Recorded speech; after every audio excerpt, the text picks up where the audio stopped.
ಈ ಮಾತು ಕೇಳಿದಾಗ ಸ್ವಲ್ಪ ವಿಚಿತ್ರವಾಗಿ ತೋರುತ್ತದೆ.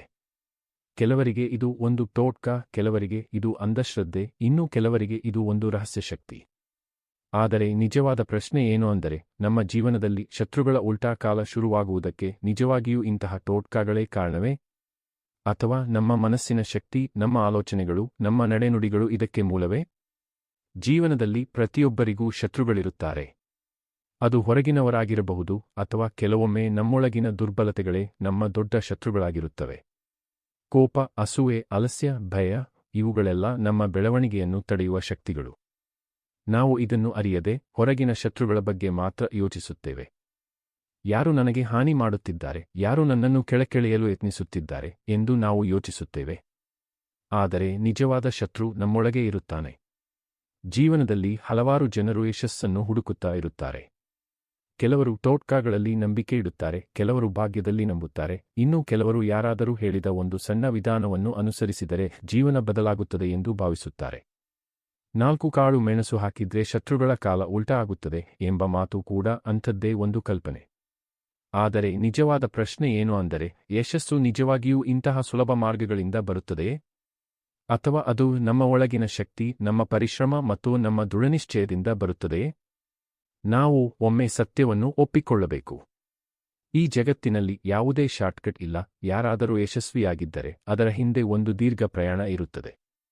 ಆ ಪ್ರಯಾಣದಲ್ಲಿ ನೋವು ಇರುತ್ತದೆ, ವಿಫಲತೆ ಇರುತ್ತದೆ, ನಿರಾಸೆ ಇರುತ್ತದೆ, ಆದರೆ ಅದಕ್ಕಿಂತ ದೊಡ್ಡದು ನಿಲ್ಲದ ಪ್ರಯತ್ನ ಇರುತ್ತದೆ. ಇದೇ ನಿಜವಾದ ಸೂತ್ರ. 4 ಕಾಳು ಮೆಣಸು ಎಂಬ ಕಥೆಯನ್ನು ನಾವು ಒಂದು ರೂಪಕವಾಗಿ ನೋಡಬಹುದು. ಅದು ನಮಗೆ ಹೇಳುವುದು ಏನು ಅಂದರೆ, ನೀವು ನಿಮ್ಮ ಜೀವನದಲ್ಲಿ ಅನಾವಶ್ಯಕವಾದ ಭಯ, ಅಸೂಯೆ, ಕೋಪ ಮತ್ತು ಆಲಸ್ಯವನ್ನು ಹೊರಹಾಕಬೇಕು. ಶೌಚಾಲಯಕ್ಕೆ ನಾವು ಬೇಡವಾದ ವಸ್ತುಗಳನ್ನು ಹಾಕುವಂತೆ ನಮ್ಮ ಮನಸ್ಸಿನಿಂದಲೂ ಬೇಡವಾದ ಭಾವನೆಗಳನ್ನು ಹೊರಹಾಕಬೇಕು. ಅದೇ ನಿಮ್ಮ ಮೊದಲ ಜಯ. ನಿಮ್ಮ ದೊಡ್ಡ ಶತ್ರು ಯಾರೋ ಹೊರಗಿನ ವ್ಯಕ್ತಿಯಲ್ಲ, ಅದು ನಿಮ್ಮೊಳಗಿನ ಆಲಸ್ಯ. ನೀವು ನಾಳೆ ಮಾಡ್ತೀನಿ ಎಂದು ಮುಂದೂಡುವ ಕ್ಷಣವೇ ನಿಮ್ಮ ಸೋಲು ಶುರುವಾಗುತ್ತದೆ. ನೀವು ನಿಮ್ಮ ಗುರಿಯನ್ನು ನಾಳೆಗೆ ಹಾಕಿದಾಗ ನೀವು ನಿಮ್ಮ ಭವಿಷ್ಯವನ್ನು ದೂರ ತಳ್ಳುತ್ತಿದ್ದೀರಿ. ಯಶಸ್ವಿಗಳು ಒಂದು ವಿಶೇಷ ಗುಣ ಹೊಂದಿರುತ್ತಾರೆ. ಅವರು ಇಂದು ಮಾಡಬೇಕಾದುದನ್ನು ಇಂದೇ ಮಾಡುತ್ತಾರೆ. ನಿಮ್ಮ ಮನಸ್ಸು ನಿಮ್ಮ ಶಕ್ತಿಯ ಮೂಲ. ನೀವು ಯಾವ ರೀತಿಯಲ್ಲಿ ಯೋಚಿಸುತ್ತೀರಿ ಅದೇ ನಿಮ್ಮ ಜೀವನದ ದಿಕ್ಕನ್ನು ನಿರ್ಧರಿಸುತ್ತದೆ. ನೀವು ಸದಾ ನಕಾರಾತ್ಮಕವಾಗಿ ಯೋಚಿಸಿದರೆ ನೀವು ಎಷ್ಟು ಪ್ರಯತ್ನಿಸಿದರೂ ನೀವು ಮುಂದೆ ಸಾಗಲು ಸಾಧ್ಯವಾಗುವುದಿಲ್ಲ. ಆದರೆ ನೀವು ಧನಾತ್ಮಕವಾಗಿ ಯೋಚಿಸಿದರೆ ಅಸಾಧ್ಯವಾದದ್ದನ್ನು ಸಾಧ್ಯ ಮಾಡಬಹುದು. ಯಶಸ್ಸು ಒಂದು ಘಟನೆ ಅಲ್ಲ, ಅದು ಒಂದು ಪ್ರಕ್ರಿಯೆ. ಅದು ಪ್ರತಿದಿನದ ಸಣ್ಣ ಸಣ್ಣ ಪ್ರಯತ್ನಗಳ ಒಟ್ಟು ಫಲ. ನೀವು ದಿನಕ್ಕೆ ಒಂದು ಹೆಜ್ಜೆ ಮುಂದೆ ಹಾಕಿದರೆ 1 ವರ್ಷದಲ್ಲಿ ನೀವು 365 ಹೆಜ್ಜೆಗಳು ಮುಂದೆ ಹೋಗುತ್ತೀರಿ. ಇದೇ ದೊಡ್ಡ ಬದಲಾವಣೆ. ಬಹಳ ಜನರು ತಮ್ಮ ಜೀವನದಲ್ಲಿ ಶತ್ರುಗಳ ಬಗ್ಗೆ ಹೆಚ್ಚು ಯೋಚಿಸುತ್ತಾರೆ. ಅವನು ನನ್ನ ವಿರುದ್ಧ ಇದ್ದಾನೆ, ಅವಳು ನನಗೆ ಸಹಾಯ ಮಾಡ್ತಿಲ್ಲ ಎಂದು ಹೇಳುತ್ತಾರೆ.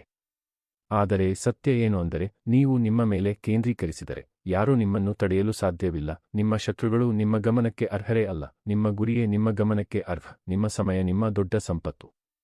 ಅದನ್ನು ನೀವು ಹೇಗೆ ಬಳಸುತ್ತೀರಿ ಎಂಬುದು ನಿಮ್ಮ ಭವಿಷ್ಯವನ್ನು ನಿರ್ಧರಿಸುತ್ತದೆ. ನೀವು ಸಮಯವನ್ನು ವ್ಯರ್ಥ ಮಾಡಿದರೆ ನೀವು ನಿಮ್ಮ ಜೀವನವನ್ನೇ ವ್ಯರ್ಥ ಮಾಡುತ್ತಿದ್ದೀರಿ. ಆದರೆ ನೀವು ಸಮಯವನ್ನು ಸರಿಯಾಗಿ ಬಳಸಿದರೆ ನೀವು ನಿಮ್ಮ ಕನಸುಗಳನ್ನು ಸಾಕಾರ ಮಾಡಬಹುದು. ಒಂದು ವಿಷಯ ನೆನಪಿಟ್ಟುಕೊಳ್ಳಿ, ವಿಫಲತೆ ಅಂತಿಮವಲ್ಲ, ಅದು ಒಂದು ಪಾಠ. ನೀವು ವಿಫಲರಾದಾಗ ನೀವು ಕಲಿಯುತ್ತೀರಿ. ನೀವು ಕಲಿತಾಗ ನೀವು ಬೆಳೆಯುತ್ತೀರಿ. ನೀವು ಬೆಳೆಯುವಾಗ ಯಶಸ್ಸು ನಿಮ್ಮನ್ನು ಹುಡುಕುತ್ತಾ ಬರುತ್ತದೆ. ನೀವು ಯಾವ ಪರಿಸ್ಥಿತಿಯಲ್ಲಿದ್ದರೂ ನೀವು ಬದಲಾಯಿಸಬಹುದು. ನಿಮ್ಮ ಹಿಂದಿನ ತಪ್ಪುಗಳು ನಿಮ್ಮ ಭವಿಷ್ಯವನ್ನು ನಿರ್ಧರಿಸುವುದಿಲ್ಲ. ನೀವು ಇಂದು ತೆಗೆದುಕೊಳ್ಳುವ ನಿರ್ಧಾರವೇ ನಿಮ್ಮ ಭವಿಷ್ಯವನ್ನು ನಿರ್ಧರಿಸುತ್ತದೆ. ಯಶಸ್ಸು ಪಡೆಯಲು ನೀವು 3 ಮುಖ್ಯ ಗುಣಗಳನ್ನು ಬೆಳೆಸಿಕೊಳ್ಳಬೇಕು: ಶಿಸ್ತು, ಸಹನೆ ಮತ್ತು ಪರಿಶ್ರಮ. ಶಿಸ್ತು ನಿಮ್ಮನ್ನು ದಾರಿಯಲ್ಲಿ ಇಡುತ್ತದೆ. ಸಹನೆ ನಿಮ್ಮನ್ನು ಶಾಂತವಾಗಿರಿಸುತ್ತದೆ. ಪರಿಶ್ರಮ ನಿಮ್ಮನ್ನು ಮುಂದೆ ಕರೆದೊಯ್ಯುತ್ತದೆ. ನೀವು ನಿಮ್ಮ ಮೇಲೆ ನಂಬಿಕೆ ಇಟ್ಟಾಗ ನಿಮ್ಮ ಜೀವನ ಬದಲಾಗುತ್ತದೆ. ನೀವು ನಿಮ್ಮನ್ನು ಕಡಿಮೆ ಅಂದರೆ ನೀವು ಎಂದಿಗೂ ದೊಡ್ಡದನ್ನು ಸಾಧಿಸಲು ಸಾಧ್ಯವಿಲ್ಲ. ಆದರೆ ನೀವು ನಾನು ಮಾಡಬಹುದು ಎಂದು ನಂಬಿದಾಗ ನಿಮ್ಮೊಳಗಿನ ಶಕ್ತಿ ಹೊರಬರುತ್ತದೆ. ಈ ಜಗತ್ತಿನಲ್ಲಿ ಯಾರೂ ನಿಮ್ಮ ಯಶಸ್ಸನ್ನು ತಡೆಯಲು ಸಾಧ್ಯವಿಲ್ಲ, ನೀವು ನಿಮ್ಮನ್ನು ತಡೆಯದವರೆಗೆ. ನಿಮ್ಮ ಭಯವೇ ನಿಮ್ಮ ದೊಡ್ಡ ಅಡ್ಡಿ. ಅದನ್ನು ನೀವು ಜಯಿಸಿದಾಗ ನೀವು ಯಾವುದೇ ಗುರಿಯನ್ನು ಸಾಧಿಸಬಹುದು. 4 ಕಾಳು ಮೆಣಸು ಕತೆ ನಮಗೆ ಒಂದು ಮುಖ್ಯ ಪಾಠ ಕಲಿಸುತ್ತದೆ. ಹೊರಗಿನ ಕ್ರಮಗಳು ನಿಮ್ಮ ಜೀವನವನ್ನು ಬದಲಾಯಿಸುವುದಿಲ್ಲ, ನಿಮ್ಮ ಒಳಗಿನ ಬದಲಾವಣೆ ಮಾತ್ರ ನಿಮ್ಮ ಜೀವನವನ್ನು ಬದಲಾಯಿಸುತ್ತದೆ. ನೀವು ಪ್ರತಿದಿನ ನಿಮ್ಮನ್ನು ಸುಧಾರಿಸಿಕೊಳ್ಳಿ. ನೀವು ನಿನ್ನೆಗಿಂತ ಇಂದು ಉತ್ತಮವಾಗಿರಿ. ನೀವು ನಿಮ್ಮ ಗುರಿಯನ್ನು ಸ್ಪಷ್ಟವಾಗಿ ಇಟ್ಟುಕೊಳ್ಳಿ. ನೀವು ಯಾವ ದಾರಿಯಲ್ಲಿ ಹೋಗುತ್ತಿದ್ದೀರಿ ಎಂಬುದು ನಿಮಗೆ ಗೊತ್ತಿರಲಿ. ನಿಮ್ಮ ಜೀವನ ಒಂದು ಯುದ್ಧವಲ್ಲ, ಅದು ಒಂದು ಪ್ರಯಾಣ. ಆ ಪ್ರಯಾಣದಲ್ಲಿ ನೀವು ನಿಮ್ಮನ್ನು ಕಂಡುಕೊಳ್ಳಬೇಕು. ನೀವು ನಿಮ್ಮ ಶಕ್ತಿಯನ್ನು ಅರಿಯಬೇಕು. ನೀವು ನಿಮ್ಮ ಮಿತಿಗಳನ್ನು ಮುರಿಯಬೇಕು. ಕೊನೆಗೆ ಯಶಸ್ಸಿನ ನಿಜವಾದ ಸೂತ್ರ ಏನು ಅಂದರೆ ನಿಮ್ಮ ಮೇಲೆ ನಂಬಿಕೆ, ನಿರಂತರ ಪರಿಶ್ರಮ ಮತ್ತು ಎಂದಿಗೂ ನಿಲ್ಲದ ಮನೋಭಾವ.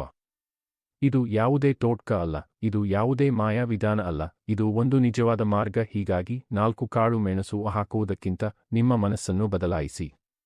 ನಿಮ್ಮ ಅಭ್ಯಾಸಗಳನ್ನು ಬದಲಾಯಿಸಿ. ನಿಮ್ಮ ಆಲೋಚನೆಗಳನ್ನು ಬದಲಾಯಿಸಿ. ಆಗ ನಿಮ್ಮ ಜೀವನವೇ ಬದಲಾಗುತ್ತದೆ. ನಿಮ್ಮ ಯಶಸ್ಸು ನಿಮ್ಮ ಕೈಯಲ್ಲಿದೆ. ನೀವು ಅದನ್ನು ಹಿಡಿಯಲು ಸಿದ್ಧರಾಗಿದ್ದೀರಾ? ನೀವು ನಿಮ್ಮ ಮನಸ್ಸನ್ನು ಧನಾತ್ಮಕವಾಗಿ ಮಾಡಿಕೊಳ್ಳಿ. ನಿಮ್ಮ ಗುರಿಯನ್ನು ದೊಡ್ಡದಾಗಿಟ್ಟುಕೊಳ್ಳಿ. ನಿಮ್ಮ ಪ್ರಯತ್ನವನ್ನು ನಿಲ್ಲಿಸಬೇಡಿ. ಆಗ ನಿಮ್ಮ ಶತ್ರುಗಳ ಉಲ್ಟಾ ಕಾಲ ಶುರುವಾಗುತ್ತದೆ. ಯಾಕೆಂದರೆ ನೀವು ಅವರನ್ನು ಸೋಲಿಸಲು ಪ್ರಯತ್ನಿಸುವುದಿಲ್ಲ, ನೀವು ನಿಮ್ಮನ್ನು ಗೆಲ್ಲಲು ಪ್ರಯತ್ನಿಸುತ್ತೀರಿ. ಕೊನೆಗೆ ಒಂದು ಮುಖ್ಯವಾದ ಸಂದೇಶ: ಯಶಸ್ಸು ಯಾವ ಟೋಟ್ಕಾದಲ್ಲೂ ಇಲ್ಲ, ಅದು ನಿಮ್ಮೊಳಗೆ ಇದೆ. ನೀವು ನಿಮ್ಮ ಶಕ್ತಿಯನ್ನು ಅರಿತಾಗ ನಿಮ್ಮ ಜೀವನವೇ ಬದಲಾಗುತ್ತದೆ. ನೀವು ನಿಮ್ಮ ಮೇಲೆ ನಂಬಿಕೆ ಇಟ್ಟಾಗ ನಿಮ್ಮ ದಾರಿಯಲ್ಲಿ ಯಾರೂ ಅಡ್ಡಿಯಾಗಲಾರರು. ಹೀಗಾಗಿ 4 ಕಾಳು ಮೆಣಸು ಹಾಕುವುದಕ್ಕಿಂತ ನಿಮ್ಮ 4 ಗುಣಗಳನ್ನು ಬೆಳೆಸಿಕೊಳ್ಳಿ: ಧೈರ್ಯ, ಶಿಸ್ತು, ಧನಾತ್ಮಕ ಚಿಂತನೆ, ಪರಿಶ್ರಮ. ಇದೇ ನಿಮ್ಮ ನಿಜವಾದ ಶಕ್ತಿ.